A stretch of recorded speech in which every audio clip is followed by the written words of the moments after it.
नमस्कार बच्चों। आज हम आपकी पुस्तक कृतिका का पाठ 2 पढ़ेंगे। मेरे संग की औरतें। पाठ 1 आपका इस जल प्रलय में पढ़ने के लिए है, उसके प्रश्न उत्तर नहीं करेंगे। वो केवल पढ़ने के लिए है, रीडिंग हैबिट के लिए है। आज हम पढ़ेंगे पाठ 2 मेरे संग की औरतें, और इसकी लेखिका हैं मृदुल गर्ग। लेखिका हैं मृदुल गर्ग। अब सुनिए, कहानी सुनिए। मेरी एक नानी थी। जाहिर है मतलब होगी ही नानी तो। पर मैंने उन्हें कभी देखा नहीं। मेरी माँ की शादी होने से पहले ही उनकी मृत्यु हो गई थी। शायद नानी से कहानी न सुन पाने के कारण बाद में हम 3 बहनों को खुद कहानियाँ कहनी पड़ी। नानी से कहानी भले न सुनी हो, नानी की कहानी ज़रूर सुनी, और बहुत बाद में जाकर उसका असली मर्म समझ में आया कि उसके अंदर क्या था। वो दर्द बाद में समझ आया। ये नानी से सब कहानियाँ सुनते हैं, ये पुरानी प्रचलित ऐसी कहानियाँ सुनाती हैं जिनसे हमें शिक्षा मिलती है। जो हमारे नानी नाना दादी ये सब हमें कहानी जो सुनाते हैं उनमें शिक्षा छुपी होती है। तो ये लेखिका कहती है कि हमें ये सौभाग्य नहीं प्राप्त हुआ क्योंकि मेरी नानी की मृत्यु हो गई थी। लेकिन उस नानी के बारे में बहुत कुछ सुना है। पहले इतना ही जाना कि मेरी नानी पारंपरिक अनपढ़ पर्दानशी औरत थी। पर्दे में रहती थी वो, और अनपढ़ भी थी, जिसके पति शादी के तुरंत बाद उन्हें छोड़कर बैरिस्ट्री पढ़ने विलायत चले गए थे। कैम्ब्रिज विश्वविद्यालय से डिग्री लेकर जब वे लौटे और विलायती रीति रिवाज के संग जिंदगी बसर करने लगे, वहाँ से वापस आने के बाद उन्हीं की तरह जीवन जीने लगे। नानी के अपने रहन सहन पर उसका कोई असर नहीं पड़ा। उन्होंने उसको जो विलायती रीति रिवाज थे उनको नहीं अपनाया। न उन्होंने अपनी किसी इच्छा, आकांक्षा या पसंद नापसंद का इजहार पति पर कभी किया कि मुझे ये चाहिए या ये पसंद है या ये नहीं पसंद है। मीन्स वो अपना सादा जीवन ऐसे ही जीती रही जैसा उनका मन था। उन्होंने विलायती रीति रिवाज नहीं अपनाए और ना कभी अपनी कोई इच्छा और कोई पसंद नापसंद थोपी। पर जब कम उम्र से नानी ने खुद को मौत के करीब पाया तो 15 वर्षीय इकलौती बेटी मेरी माँ की शादी की फिक्र ने इन्हें इतना डराया कि वे एकदम मुँह जोर हो उठी, कि एकदम से वो डर गई, घबरा गई।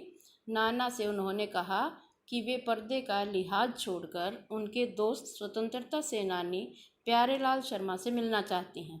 सब दंग हैरान रह गए। जिस पर्दानशी औरत ने पराये मर्द से क्या खुद अपने मर्द से ही मुंह खोलकर बात नहीं की, आखिरी वक्त में अजनबी से क्या कहना चाह सकती हैं? इनकी क्या इच्छा हो सकती है उनसे बात करने की? क्या बात करेंगी? पर नाना ने वक्त की कमी और मौके को नजाकत की लाज रखी।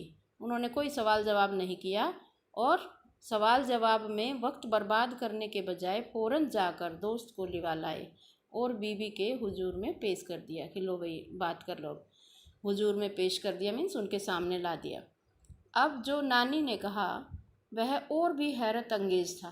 क्या कहा नानी ने? उन्होंने कहा, वचन दीजिए कि मेरी लड़की के लिए वर आप तय करेंगे। दोस्त को कहा, नाना के दोस्त को कहा, प्यारेलाल शर्मा को, कि आप मेरी लड़की के लिए वर चुनेंगे।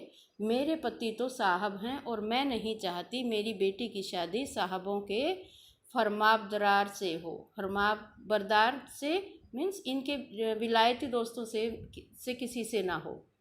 आप अपनी तरह आज़ादी का सिपाही ढूंढकर उसकी शादी करवा दीजिएगा। कौन कह सकता था कि अपनी आज़ादी से पूरी तरह बेखबर उस औरत के मन में देश की आज़ादी के लिए इतना जुनून होगा कि भाई उनको स्वतंत्रता सेनानी इतने पसंद होंगे। बाद में मेरी समझ में आया कि दरअसल वे निजी जीवन में भी काफ़ी आज़ाद ख्याल रही होंगी, अपने ख्यालों में तो आज़ाद रही होंगी। ठीक है, उन्होंने नाना की ज़िंदगी में कोई दखल नहीं दिया, न उसमें साझेदारी की, पर अपनी ज़िंदगी को अपने ढंग से जीती ज़रूर रही। पारंपरिक घरेलू उबाऊ और खामोश जिंदगी जीने में आज के हिसाब से क्रांतिकारी चाहे कुछ न रहा हो, दूसरे की तरह जीने के लिए मजबूर न होने में असली आज़ादी कुछ ज़्यादा ही थी। अब वो भी मजबूर ना होकर, विलायती रीति रिवाज न अपनाकर, अपने मन से जो उनके मन को खुशी मिलती थी ऐसे रहती थी। इसका मतलब है वो स्वतंत्र रहती थी, अपने विचारों के अनुसार रहती थी। खैर, इस तरह मेरी माँ की शादी ऐसे पढ़े लिखे होनहार लड़के से हुई जिसे आज़ादी के आंदोलन में हिस्सा लेने के अपराध में ICS के इम्तिहान में बैठने से रोक दिया गया था कि भी इस इम्तिहान में नहीं बैठोगे क्योंकि आपने आज़ादी के आंदोलन में हिस्सा लिया है। और जिसकी जेब में पुश्तौनी पैसा धेला एक नहीं था, जेब में कुछ भी नहीं था, गरीब थे। माँ बेचारी अपनी माँ और गांधी जी के सिद्धांतों के चक्कर में सादा जीवन जीने और ऊंचे ख्याल रखने पर मजबूर हुई। हाल उनका यह था कि खादी की साड़ी उन्हें इतनी भारी लगती थी कि कमर चक्का खा जाती, चनका खा जाती। रात भर मतलब इतनी कमज़ोर थी वो कि उनकी कमर में ये एक कहावत हो गई कि भाई, वैसे तो कॉटन की खादी की साड़ी इतनी भारी नहीं होती, लेकिन ये दर्शाया गया कि वो बहुत कमज़ोर थी। रात भर जाग कर वे अपने पहनने का अभ्यास करती, जिससे दिन में शर्मिंदगी न उठानी पड़े कि भाई ये जो साड़ी पहननी है इसकी प्रैक्टिस करती। वे कुछ ऐसी नाजुक थी कि उन्हें देखकर उनकी सास यानी मेरी दादी ने कहा था, हमारी बहू तो ऐसी है कि धोई पोछी और छीके पर टांग दी, कि कुछ नहीं कर सकती, इसको तो एक कपड़े की तरह धो पोछो, साफ करो और रख दो छीके पे। गनीमत वही थी कि किसी ने उन्हें छीके पर से उतारने की पेशकश नहीं की। क्यों नहीं की? उसकी 2 वजह थी। पहली यही कि हिंदुस्तान के तमाम बाशिंदों की तरह उनके ससुराल वाले भी साहबों से खासे अभिभूत थे कि उनके घर भी साहब आते थे और मेरे नाना पक्के साहब माने जाते थे। और नाना तो थे ही साहब, विलायत से आए थे। बस जात से वे हिंदुस्तानी थे, बाकी चेहरे मोहरे, रंग ढंग, पढ़ाई लिखाई सब में अंग्रेज़ थे। मज़े की बात यह थी कि हमारे देश में आज़ादी की जंग लड़ने वाले ही अंग्रेज़ों के सबसे बड़े प्रशंसक थे, सबसे बड़े प्रशंसक। गांधी, नेहरू हों या मेरे पिताजी के घर वाले, भले लड़का आज़ादी की लड़ाई लड़ते लड़ते जेब खाली और शोहरत सिर करता रहे, दबदबा उसके साहबी ससुर का ही था। चाहे वो जितना मर्जी स्वतंत्रता सेनानी था बेटा, लेकिन किसकी चलती थी? ससुर की। एक आन बान शान वाले साहब ने उनके सिर फिरे लड़के को अपनी नाजुक जान लड़की सौंपी, अपनी बेटी उनको दी। अपनी माँ के बारे में बात कर रही है ये। उससे रोमांचक क्या कोई प्रिय कथा होती? नानी की सनक भरी आखिरी ख्वाहिश और नाना की रजामंदी वे रोमांचक उपकथाएं थी जो कहानी के तिलिस्म की ओर गाढ़ा बना चुकी थी। दूसरी वजह माँ की अपनी ख्वाहिश, अपनी शख्सियत थी, अपना था उनका अपना हिसाब, अपने हिसाब से। उनमें खूबसूरती, नज़ाकत, गैर दुनियादारी के साथ ईमानदारी और निष्पक्षता कुछ इस तरह घुली मिली थी कि वे प्रिजात से कम जादुई नहीं मालूम पड़ती थी।